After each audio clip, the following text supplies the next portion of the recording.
Hi, I'm Rosie Acosta. I'm a meditation teacher, speaker, and author of You Are Radically Loved, a healing journey to self-love.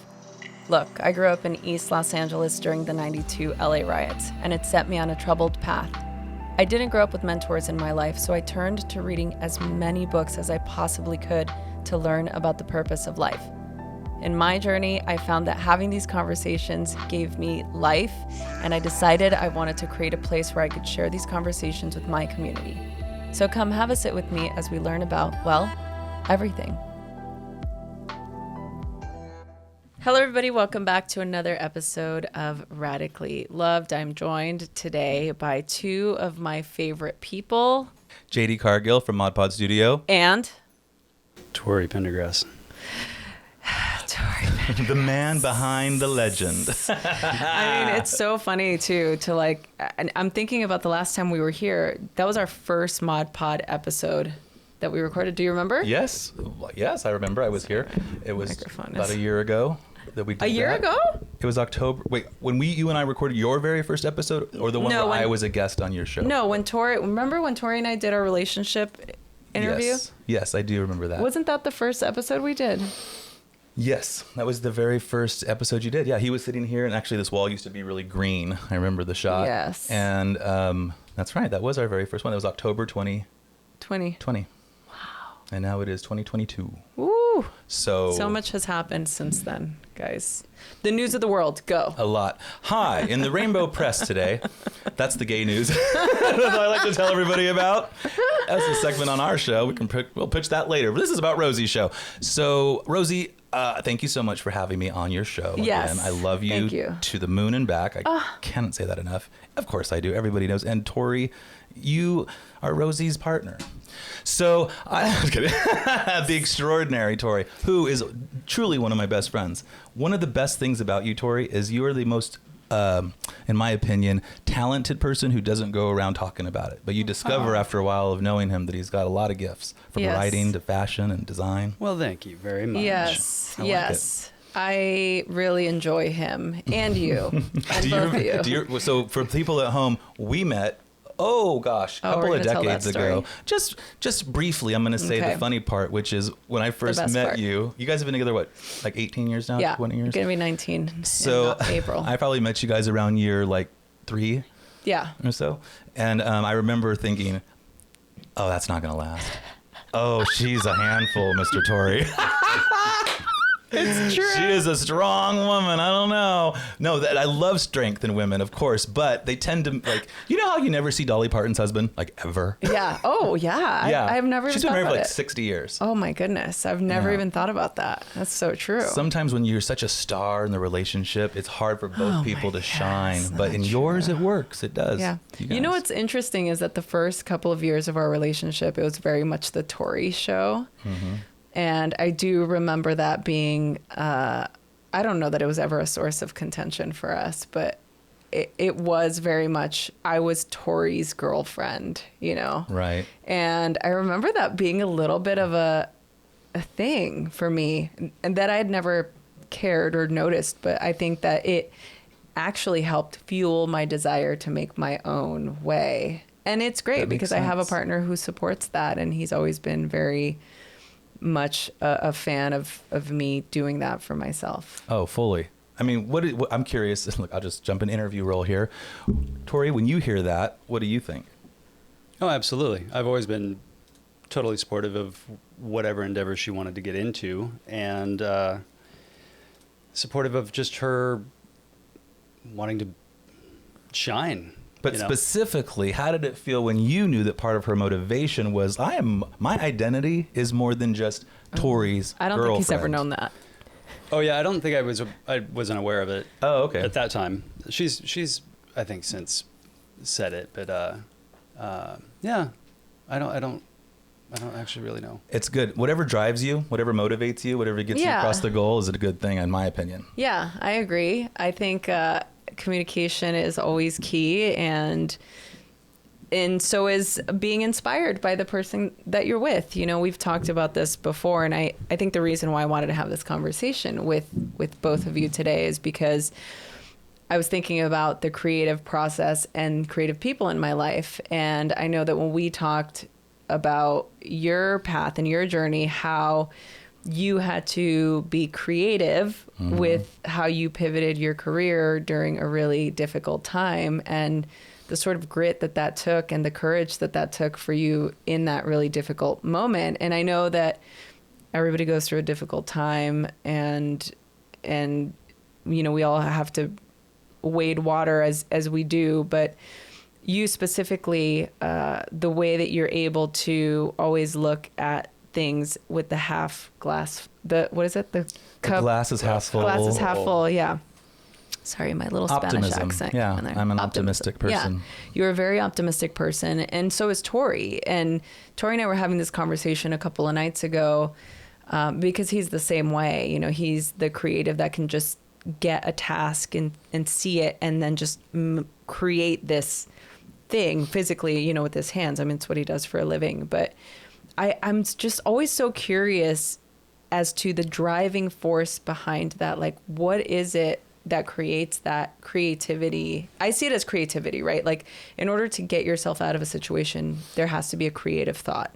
You have to think outside the box, right? You have to be able to see the vision of what is my life going to look like if I didn't have the situation happening right now. Right. So I love this topic, by the way. Creativity is like top of it's on the top of all of our minds a lot right now, because for us, and actually, Torry, we were just talking about your fashion. This is great for us to talk about, because I think in a way all three of us are going through a real big creative chapter in our life. Yes. Not that there's ever a time when you aren't creative, but there are some that are particularly juiced up. Yes. Right? Mm-hmm. I mean, gosh, you oh my gosh, we have to talk about your book at some point. That just dawned on me. That's a creative endeavor. It is. Torry's getting into fashion and lifestyle brand even more with Red Monkey, which is pretty cool. And we're developing our first bi-weekly live stream here at ModPod Studio, Gals, Gays, and Days. Promotional plug, yo, check it out. Premieres, if it happened, I don't know when this is airing, but once upon a time we're on Tuesdays and Fridays, YouTube and Twitch, 2 to 5. Check your listings. Just Google it. Watch it on demand. Anyway, it's pretty cool, because talking about creativity, when you get to a certain age and you've had a certain amount of experience, pain, let's just be honest, pain, learning, growth moments. Sometimes if you're like us, like you mentioned, Torry and I are optimists, so are you. You're a very optimistic person. You're also a doer, which I love. Some people can be creative and it's just in their head. They're creative and they dream. But some people, and I would put the three of us in that category, are creative. That inspires the dream, and then the dream takes action because you actually move and do it. Right. I mean, I've never done something as hard as like writing a book. Like, to me, that seems, it's a goal of mine, like something I'd really love to do. And it's a way that I'd like to use my creativity. And I'll definitely be calling you when I do, because you've gone through it. That creative process to me sounds miserable in some ways. Like, but if you can figure out how to, I'm curious, what is your process for that? Like, did you finally land on a way to do it that didn't feel like you were pulling teeth? No. Right. No, that's a very You hear so many authors say that. Well, it's such an interesting experience. I keep saying every time somebody asks, well, there's two things to that. I have to get into the mindset of done is better than good. Mm-hmm. And I also have to release my desire for perfectionism. Oh, gosh. And that, I think, is the hardest part in the creative process. For me, I love to write. I've always loved writing. I've always been a creative. I've always been into creative writing since I was a little child. I mean, I've got writings and journalings that I did as a little 5-year-old that I still have. So writing to me was one of the most exciting forms of expression. Mm-hmm. So I think it's different when you have to write a book. Sure. Because you think, oh yeah, like look at all these stacks of journals. I've written so much. There's books. There's volumes. Just a long weekend. Just basically going to be translating. Yeah, exactly. All I have over. to do is just type this on. That's definitely not the case. I realized how difficult it is to write cohesively and succinctly and write in a way that is concise because I'm very wordy. I noticed that I'm like a very word salad person. I love to say the same thing and take a million miles to get there. Yeah. Which is the flourishes. And Yes. Did everybody see that good idea? Did you guys see? read that Did great you get that? Let me remind you how clever I was Yeah. just now. I know. Well, and it's like one of my friends, I told one of my friends that I basically thought of every single smart thing I've ever said, and I wrote it in the book. Like everything. I just try to put it there. And did you ever have a moment where you love some idea so much that you're trying to figure out how to how is this is so smart. I've got to figure out how to make this work. Yeah. Well, Torry saw me time and time again break things apart and delete entire chapters and try and rearrange things and make this paragraph fit because it's so good, you know? Right. I think that's where I came up with the just sleep on it. Yeah. Or what did you say? Don't let perfect be the enemy of good. Well, yeah, what is done is better than good. Right. Yeah. Done is better than good. And so sleep on it. That's good advice. Sleep on it before deleting it. Because she would be like, and it's like, just see how you feel. You can curse here. It's an explicit show. I have a question. Fuck, bitch. Uh-oh. Beep, beep. I have a question for you. JD said he's always wanted to write a book. And you hear that a lot with a lot of people. They're like, oh, yeah, I've always wanted to write a book.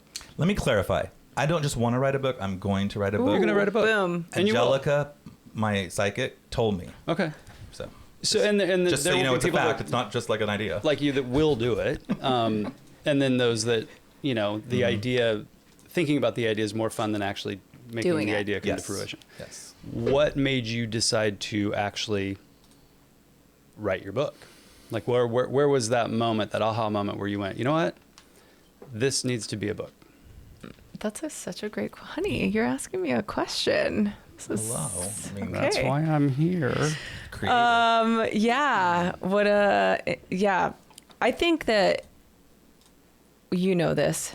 I've had these ideas floating around in my mind, and I get really annoyed when I think of doing things for the purpose of wanting to make an impact. And I know that sounds a little bit strange because of this podcast and everything that I do, but I also don't want to say, oh, I did it for me. You know, a lot of authors or people say, oh, I'm doing this for me.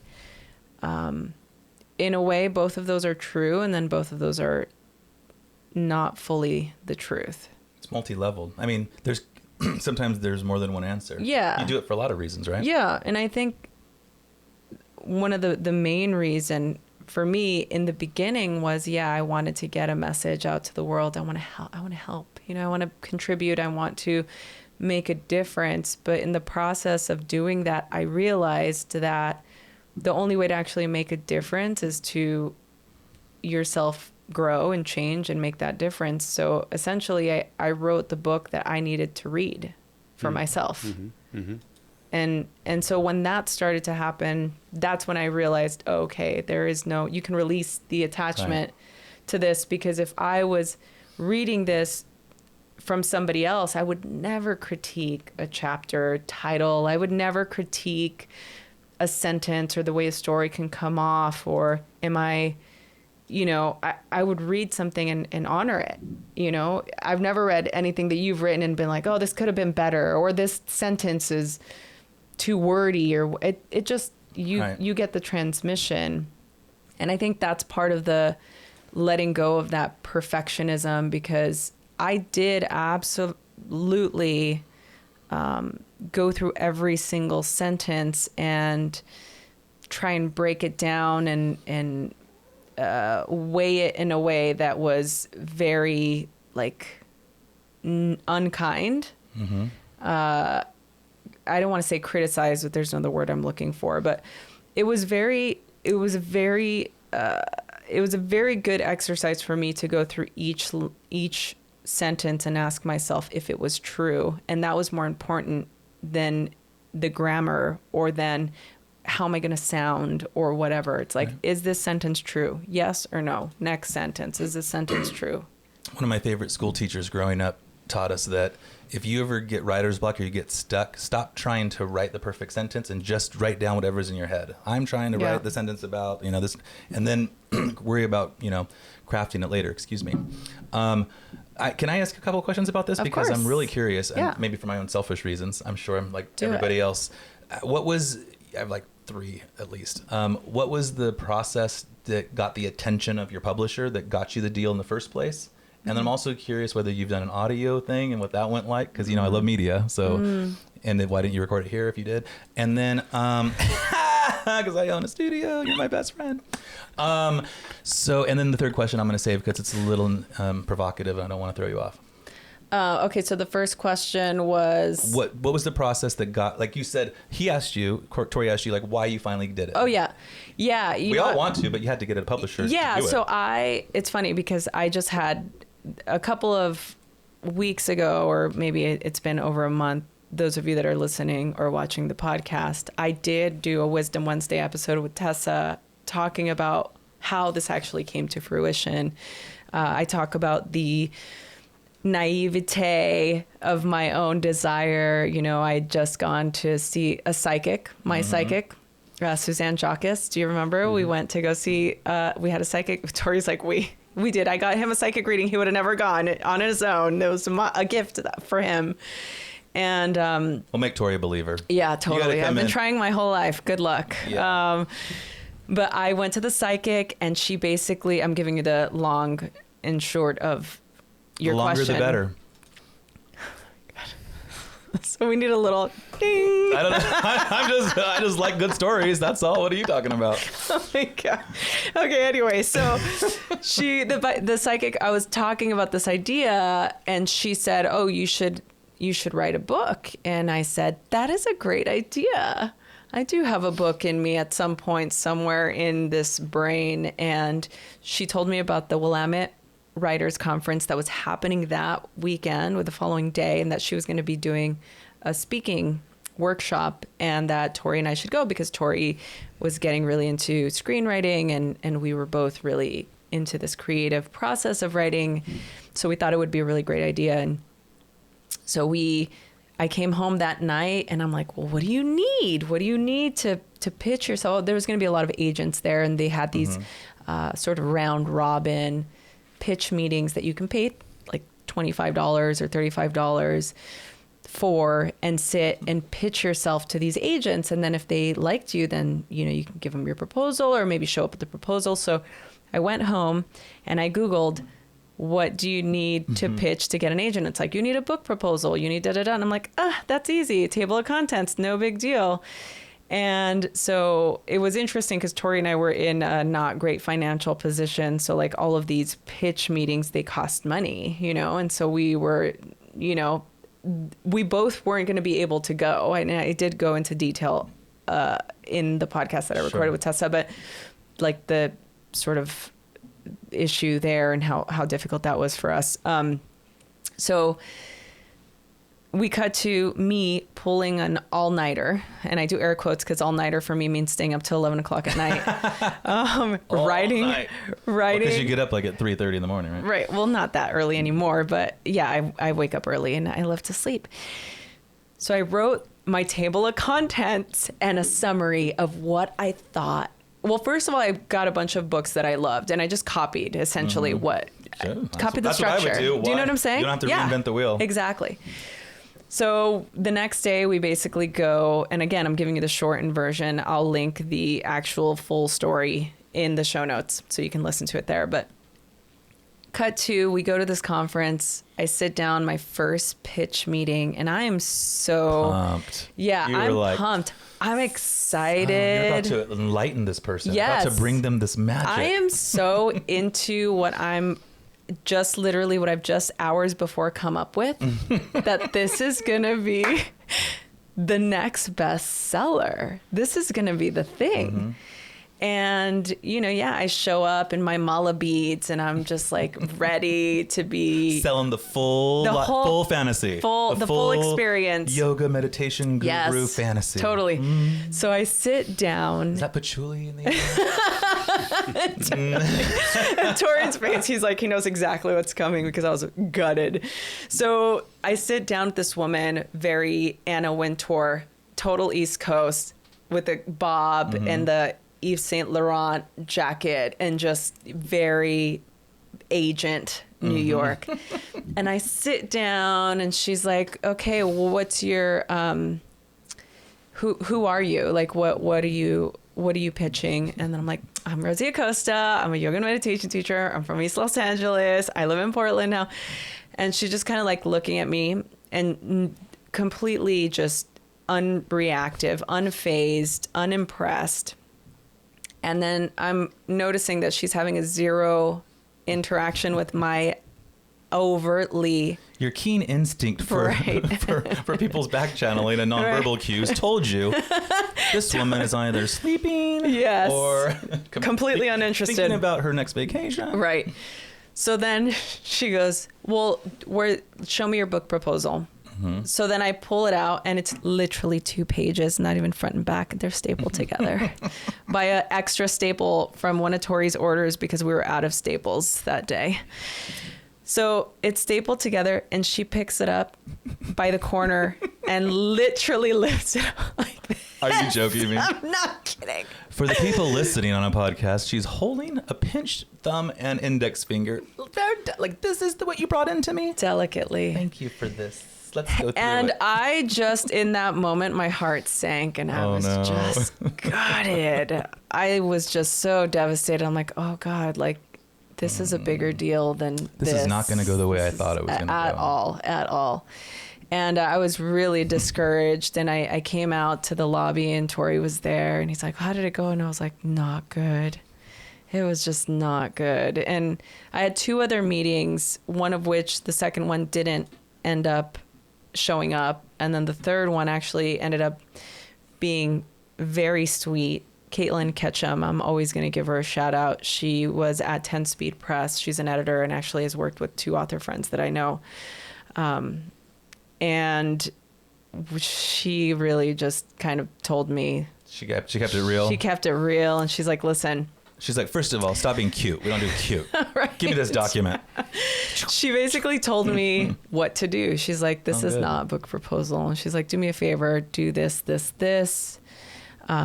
Once you have a proper book proposal, I would love to see it.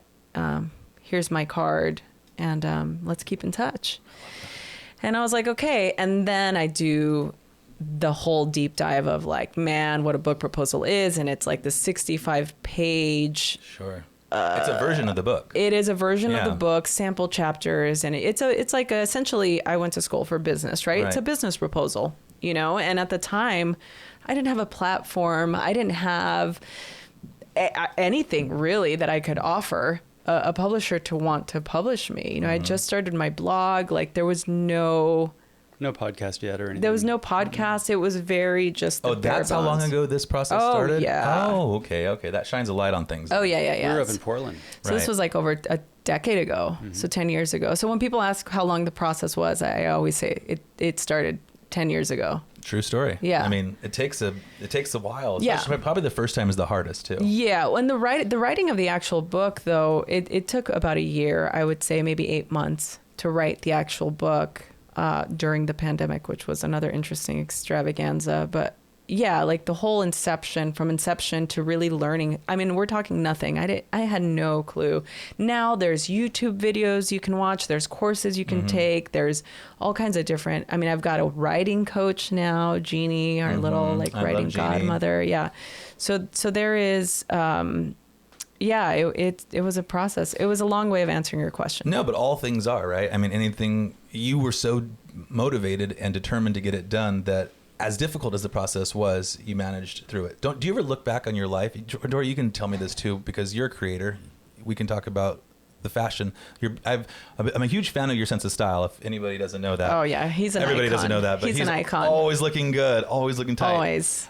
You would understand that there's a time in the creative process that we've all felt where like, we start to weigh out, like, is it worth it? Like, is this... Oh, yeah.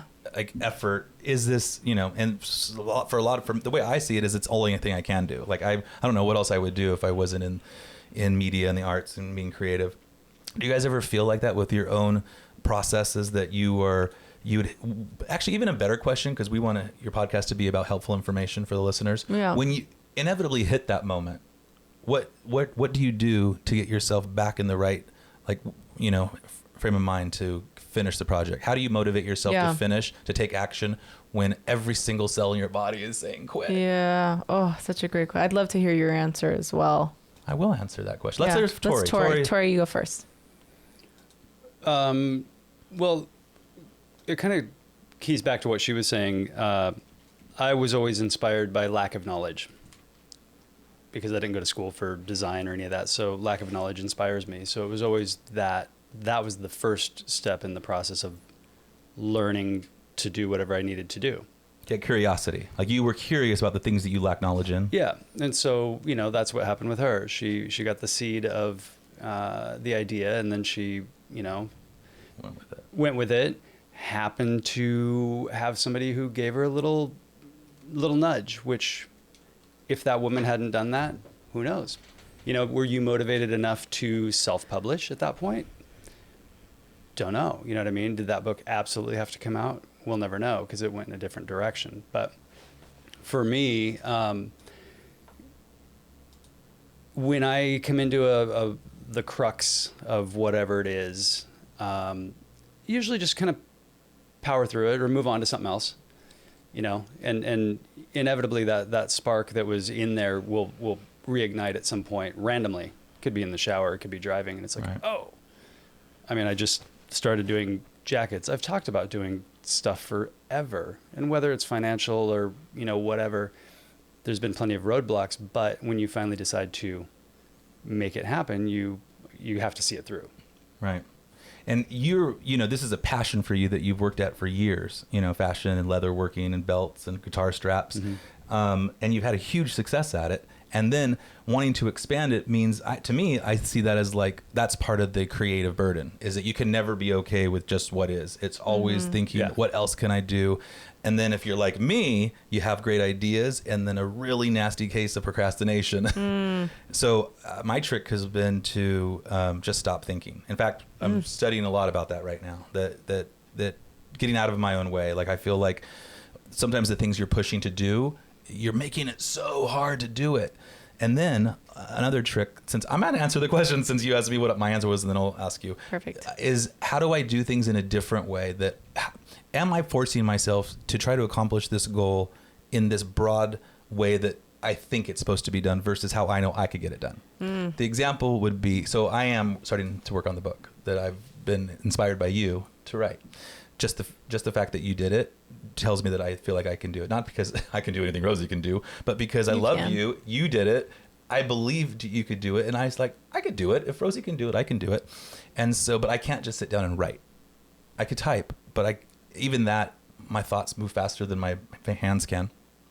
So I've started just to record it audio-wise. Yeah. Like what a big deal that is. And when I say started, I mean literally Mariah, who works with me here at ModPod, laughed because hey, Mariah. It was just, hey, shout out to Engineer Mariah, Director of Production. We've been talking a lot about this book as well, and it's so true. It's like, whatever it takes. Who gets to decide what your creative process is? You. Yeah. As long as the end result is that the work has been done and the thing has been created. Yeah. So that was one of my hacks that I've just learned lately, is that I don't need to feel this intense pressure to accomplish this thing the way that everybody else accomplishes it. Like you know the comedian Chelsea Handler? Mm-hmm. She's famously written several best-selling books on the New York Times. And I know there's no way that bitch did not sit down and write like 20, books based on the girl I know on TV. Sorry, that was rude. That beautiful woman. By the way, when gay men use the B word, it is very different than when straight men use it. And we can go on a whole podcast about that. But I love her. And I think that she's one of my favorite people to watch and be entertained by. But I think too, like, gosh, she's figured out a way to do it. And she's got something to say. I've got something to say. You certainly have something to say. You've done it. And so you just got to, I figure for me to get the creative process going when I feel stumped or lazy or whatever, is to, like Torry said, distract yourself at first. And then once you're distracted enough, you just start. If you can just move one step in the right direction, you'll be surprised at how it keeps going. Yeah, I love that you're saying that. And I almost feel like neither of you answered the actual question of like, what do you do when you feel like it's not worth doing? Yeah. Well, you got to know when to walk away. Sorry, you're right. There's a point when you need to recognize, like, maybe I'm just not that interested in this. Again, going back to maybe thinking about it is the fun part. Right. That's where I'm getting my joy, thinking about this process. I don't actually want to do the process. So you have to recognize that and know when, know when to fold them, know when to walk away. But which then I guess begs the question: how do you know when to do that? Yeah. How do you know? We've talked about this too. With Torry, I mean, honey, we've had these conversations at, like ad nauseum about when do you know you're done? Like when do you know it's you're trying to revive something unrevivable? Oh, yeah. I mean, I've been done repeatedly with Red Monkey over the years at different points, because I've been doing this for 25 something years, and I've tried to give the damn thing away. Like I've tried to neglect it to the point where it was just abusive relationship, not updating my website, I still don't do anything social media wise or any of that stuff, but it still keeps knocking. And so then there's a point where you have to wake up and recognize, okay, like this is what I know, this is what I do. But in order to keep it interesting, I have to venture into other territories for it. Right. Because the last thing you want to do is stagnate and get bored, because then it's boring. Yeah. So, and for you, what is it? The thing that keeps me going when I think throwing the towel. Yes. It's a very personal thing, but something that is literally that category for me right now is becoming a father. I've been thinking about this dream for a long, long time, and life has not ever kind of put me in the position, not that it ever does, you have to take the action, but I feel like, at 45, is this just a dream? Like, is it something that I need to, like Lady Gaga says, step into some radical acceptance over, that I am not going to be a dad, but I can do that, and I can scratch that itch in a lot of other ways, volunteer work, maybe work in fostering, or maybe even, do that. I guess you would say, like, why don't you just do it? But I think part of it is the timetable in my life has been very unusual. It was supposed to happen a couple of years ago, and the pandemic happened, and all this creativity and beauty has come out of that pain, but it's also, been met with some potential sacrifice, and that dream might be one of them. So I guess what I'm doing right now to answer the question is digging into the most authentic part of myself and asking myself, is this really something that I want? And is it the priority? Because for me to do it and accomplish it as now recently single person would be a real, it's totally doable.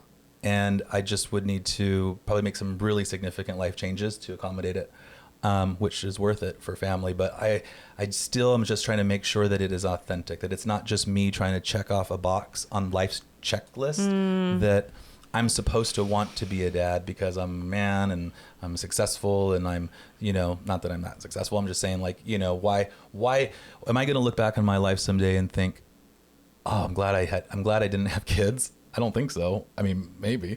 Or am I going to more likely look back in my life and say, damn, I regret not having kids. So that right now for me it's the due diligence. That's what I do if I come up to a point with something where I'm deciding if it's just going to remain a dream, or if it is going to actually be something that I take action on. And that's why I say sleep on it.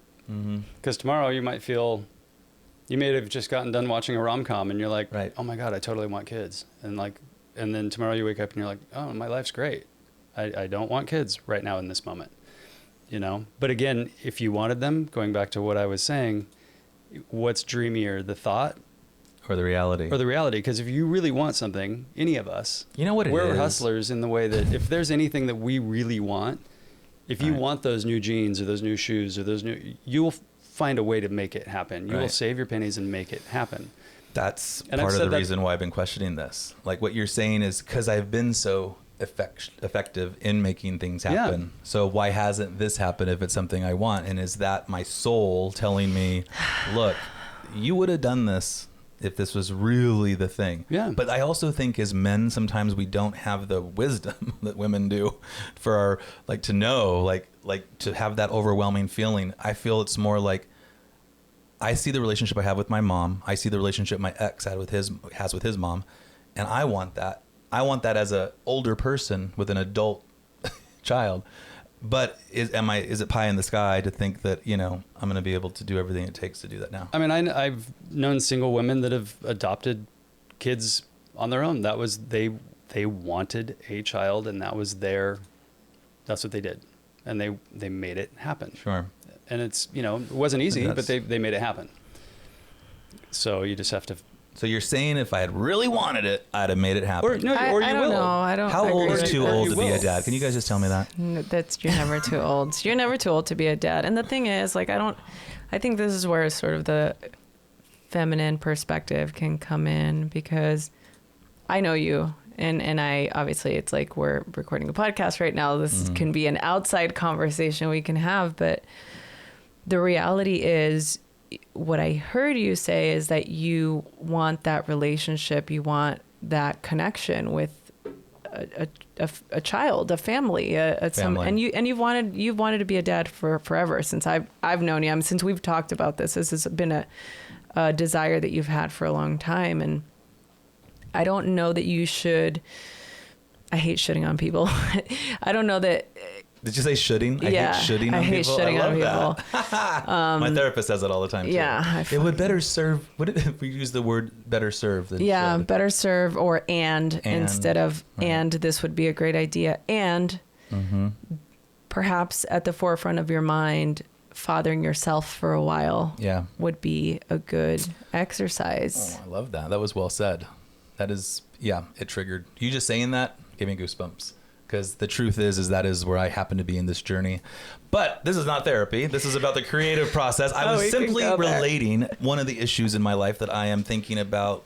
What is it? Is it, to answer the original question, to pivot. What to do if you feel creative about something and inspired to do something, but it's just not happening for you? Oh, when God. Do you know? Well, let's get into this, because this is a great, Torry and I, our family journey has been very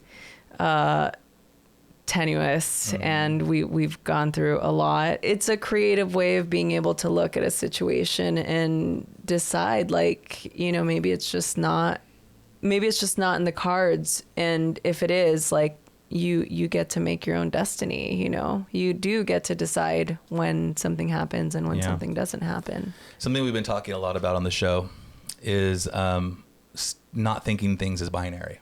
Anything. Yeah. Like, it is often that it feels like a choice between two things: parenthood or not being a parent. Yeah. But there is something in between those two things. An increased relationship with my nephews and nieces, a more active role in volunteering at the Boys and Girls Club, or, you know, I could take over Sunday school at church, you know, teaching. So there's a lot of stuff that you can do, I think, and I feel like the reason I'm even talking about this right now is because it's the universe saying, like, this is happening. So it's part of my process, my creative process on all things to I love that. To stick my toe in as many puddles as I can. Yeah. I think with anything creative or otherwise, just not living, I try to not live with regrets. Right. So you keyed into something, you're like, will I regret having kids or will I regret not having kids? And only you can answer that question. You know what I mean?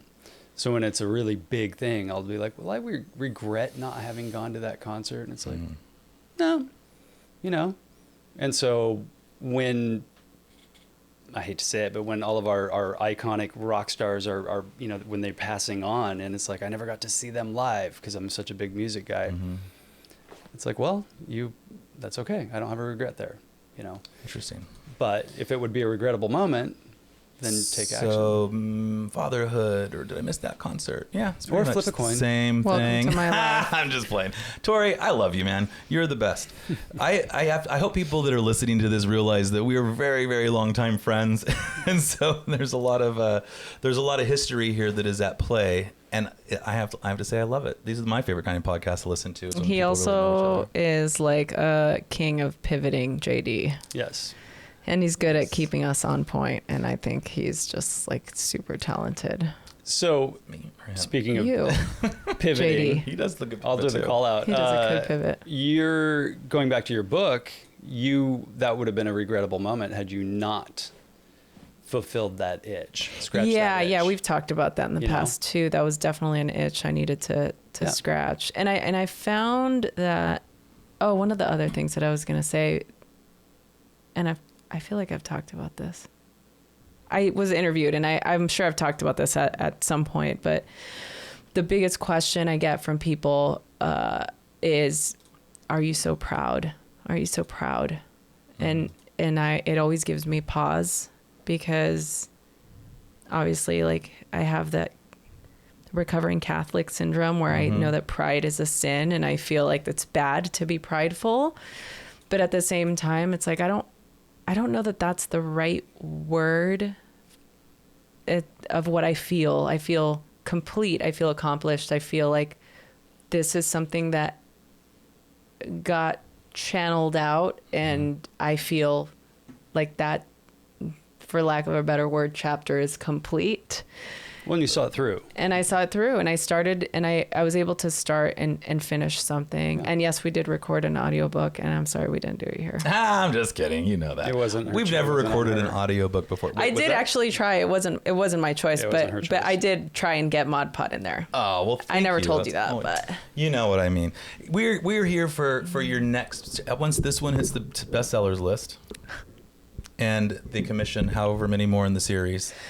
What are we, like, are you novels? happy with it? Are you really happy with the way it turned out, and you love it? Not to say, are you proud of it? By the way, there's more than one kind of pride. There's a pride that stops you. You're such a proud person, I think, that it stops you from behaving always kindly or so with cute. intention. You're so handsome. Versus he's got really great hair. Feeling right excited He really and does. loving. He looks great. You guys are trying to throw me off. I know what's going on here. I'm unshakable. But I lose my train of thought now, didn't I? And yes, he has I did. pretty I lost eyes. it. So pride in an accomplishment, or a child, or like this studio that I built, or this book that you wrote, or this lifestyle clothing brand that you've created, sometimes is shaped, I think, in our hearts in the form of excitement, like happiness. Like we feel like you feel some sense of contentness. That is, I think, a form of pride. I mean, it's not pride. It's like you know what you did. And I think in this time and age when we're all trying to fight doubt and fear and shame and guilt, we should look at the opportunities to say, I did that, and I'm going to give myself credit for it. And thank you for, the universe for letting it be part of my life. And now let's go do the next thing. You don't have to sit around clapping for yourself forever. Yeah. But it is nice to say that you have enough self-love to acknowledge when you've accomplished something that is meaningful, and not to self-deprecate. I am talking to myself right now because I'm trying to work through all these things. This is great. Like, why do I always do that? Why someone says, "Oh my God, the studio looks so cool," and then you gotta self-deprecate. Oh no, it's terrible. I hate it. Yeah. I had somebody a long time ago. Whenever compliments would come around, it would be that, and they just said, "Just say thank you." Yeah. And thanks. it's a hard thing to do, but pretty soon you just that becomes part of your vernacular, and you're like, you know what? Thanks. Like, yeah. I think humility's great. I think that's nice to have a solid self-awareness and sense of self. But it has been, I think, for me and a lot of people, a tough thing to, take too much praise, because it just feels like, probably just because I have a lot of unresolved child trauma that I didn't deal with. Oh, I see. So question to engineering, Ms. Mariah, what were the hands up for? Because let's just break the fourth wall here. 45 minutes in. Thank you. All right. But she is saying is like, you two have been rattling on forever. The home audience has been like, what is going on? Oh, yeah, sorry. So we got to give them some good takeaways. Listen, folks, when you got to get this book. When does this book come out? That is what I want to know. Is this the book? Is this the cover of the book? No. Oh, okay. But we are showing it. Yes, it is. Now. Look at the cover. God. Actually, Torry shot that cover. That is a beautiful photo. Torry I was did going to that. say that. He shot that cover. Thank you. Talk about creative process. I mean, what doesn't he do? I can't. Seriously, like the guy is like, first, anybody who doesn't know, Torry and I have bonded a lot over design over the years. We both are huge fans of architecture. We both like a good remodel, and you should just see the quality of work he does. It's genius. We should try to get some photos and put it up if it's not too personal, just because people want to see things. Yeah, it's on. If you follow me on Instagram, if you go into my HGTV highlight, you can see the craftsman at work. Oh, there you go. He's super talented. It's one of the things I love about him is that I know, I'll just give you a quick story. When we walked into our house that we have now in the valley, the fucking valley, I was just like, I did not see it. We walked in and he just looked, we're going to knock this wall down and do this, and we'll take the roof, we'll raise the ceilings, and this will look like this. And I literally had tears in my eyes, just freaked out at like, okay, now I live in the valley. I'm so far away. I'm never going to see my friends. Like I don't know that I can do this. I don't know how he thinks this is going to happen, but it's sort of a metaphor for our relationship. He really, and he made a beautiful home for us. It's gorgeous. And you have your sanctuary back there. We have our sanctuary. It's lush. amazing. Like, he really is such an incredibly talented. Really? He's that person that like it's annoying how good he is at everything he does, to the point where you're just like, can you be bad at something? Don't worry, he is bad at some things, and they're in our relationship, and I'm not going to go into them. But outside of that. But she'll link to the podcast where she talked about those problems below. So if you really want to if you really want to know, we've done podcasts on this before, because I'm perfect. Of course, I'm like the queen of communication. I have no flaws at all. True story. Just kidding. True story. Yeah, it's interesting. I'm going to close the show because it's already been a long time. That being said, I'm so grateful for both of you. Thank you so much, JD, for just being here and being amazing. And so the book is coming out when? You never answered. Oh yeah. It's a special date. Everybody knows this because you've been listening to me talk about it for the last couple of weeks. February 22nd, 2022. Available for pre-order now. It's available, yes, at 2 p.m. at your local bookstore. Please go to your local bookstore. At 2:22 if you're a.m. and then p.m. Go twice. Go Pick twice. up the book twice. Yeah, please. buy it 2 different times. Send me a copy. You can get it on Amazon. You can get it anywhere, but I'm a big fan of supporting the local bookstores, and it actually does help on the author end. So support your female author. Oh, heck yeah. I'm going to go. Which bookstore should I go to? Like, is books? Romans. Oh, I love Romans. Mm-hmm. And we were just hanging out in Old Town Pasadena. Oh, yeah. Our Gals, Gays, and Days cast going around doing research at a local cannabis store, if I'm being totally honest. Oh. Yes. True research, though. We're trying to book somebody to come on and talk to us. It's our first segment called Taboo, where we talk about things that were once very off limits that are now very mainstream, like legalized cannabis. Interesting. So, and as we were over there, we were checking out... what did you say about Pasadena? Romans. Romans, yes. The bookstore. It's beautiful. Yeah. And it's expanded. They've got a coffee shop, and it's really nice. Yeah. Great place for Christmas shopping. An offshoot or related to Book Soup in Hollywood. Did you know that? I did not. Yeah. But I love Book Soup in Hollywood, too. Yeah. I used to love Borders. That was where I went when I was in college. I don't think they exist anymore. They don't exist. Yeah. No. They went defunct. They went the way of Virgin Records and goodness.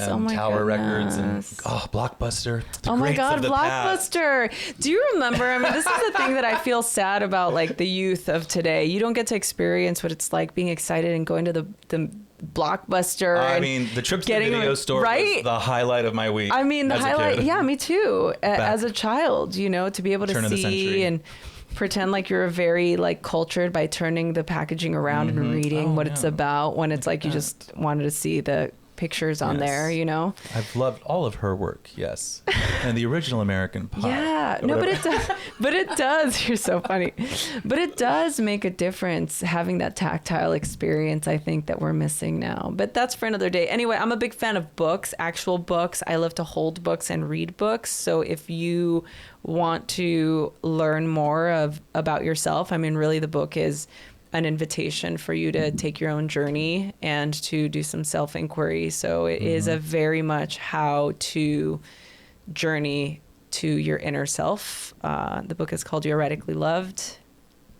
You Are Radically Loved. Amazon 2/22/22. And ModPod Studio Live presents Gals, Gays, and Days on YouTube and Twitch. And I'll be on there too. 2/22. I thought our projects were coming out the same day, our creative processes. Oh. But mine actually is 2/2/22. Oh, okay. This is just next week. So this will have already come out. And then for your clothes. For your clothes. How do I get your clothes It's mostly accessories, but Red Monkey Designs. It's gonna get edited out. Just edit it out. What's wrong with that? No, I think you will love that. RedMonkeyDesigns.com. That's There we fine. go. Leave it. No, honey, is there any... Wait. How do I get your clothes, Oh my God, Torry? you guys know. I have one final... no. I have a final question. See, we're losing it. And I definitely am tempted to just leave this in so everybody could see Yes, what a this is- shit show this actually really is. People like it. They're crazy. You guys both have to answer this question. Okay. How do you feel radically loved?